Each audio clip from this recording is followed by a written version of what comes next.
जिंदाबाद जिंदाबाद जिंदाबाद जिंदाबाद।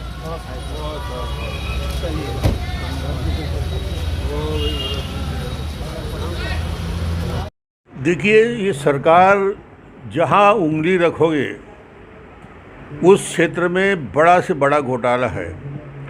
शराब घोटाला में प्रमाणित हो गया, 13,000 पेज के दस्तावेज ईडी ने प्रस्तुत कर दिया, न्यायालय में प्रस्तुत किया, साक्ष्य सहित 2100 करोड़ 2000 करोड़ का घपला शराब में, जिसमें 180 करोड़ की अवैध संपत्ति भी सीज किया है, जब्त किया है। कोयले में 500 करोड़ से ऊपर का घोटाला इन्होंने प्रमाणित किया है। और कोयले में तो प्रामाणिकता इसमें है कि विभाग का, खनिज विभाग का डायरेक्टर, ये विभाग खनिज मुख्यमंत्री के पास है, भूपेश बघेल के पास है, उसका डायरेक्टर, अपराध उसका ये था कि उन्होंने कोयले के लिए जो डिस्पैच ऑर्डर दिया जाता था, डीओ जिसको कहा जाता है, उसको ऑनलाइन हमने किया था पारदर्शिता की दृष्टि से। कोई आए मत, कोई ऑनलाइन ही सारी व्यवस्था थी उसके डीओ आदेश जारी होने के। इन्होंने ऑफलाइन कर दिया, ये मैनुअल कर दिया, समझ जाइए।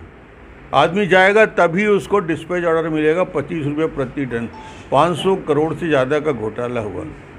जितने भी घोटाले, अभी ये जल जीवन मिशन का घोटाला, ये जहाँ जहाँ भी सरकार के पैर पड़े हैं। अभी सबसे बड़ी बात जिसका पर्दाफाश हुआ है, अब सरकार सट्टे में भी, सरकार के मुख्यमंत्री सचिवालय के प्रमुख लोग इन्वॉल्व पाए गए, उनके खिलाफ मामला दर्ज हुआ। और ये मामला करोड़ों अरबों रुपया का मामला है। महादेव ऐप नाम सुना होगा, ऑनलाइन गेमिंग, सट्टा जुआ और पूरे अपराध। यहाँ से प्रशिक्षण के लिए लोग दुबई, यानी कौशल उन्नयन का काम भूपेश बघेल बहुत अच्छा कर रहे हैं। यहाँ के युवकों को दुबई भेजकर ऑनलाइन गेम के लिए प्रशिक्षण 3-3 महीने के दिला के वापस बुलाते हैं और वो उनको लगाते हैं।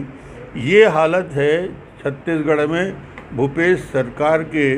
और महादेव ऐप में, जल जीवन मिशन में, खाद्यान्न सुरक्षा में जहाँ हाथ लगाओगे वहाँ भ्रष्टाचार मिलेगा। और उसके बाद भूपेश दिल्ली जाके रोना रोते हैं, अरे भाई भ्रष्टाचार करोगे तो ईडी तो आएगा ही, आईटी रेड ही करेगा ही।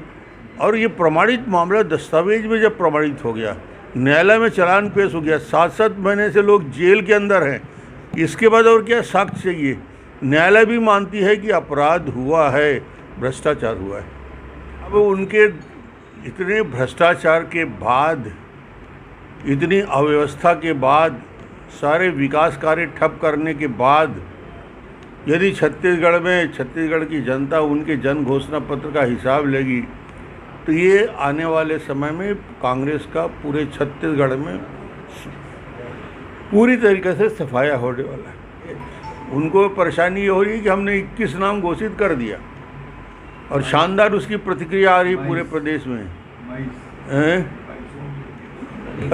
22वां तो घोषित करने का अधिकार डॉक्टर रमन को नहीं है,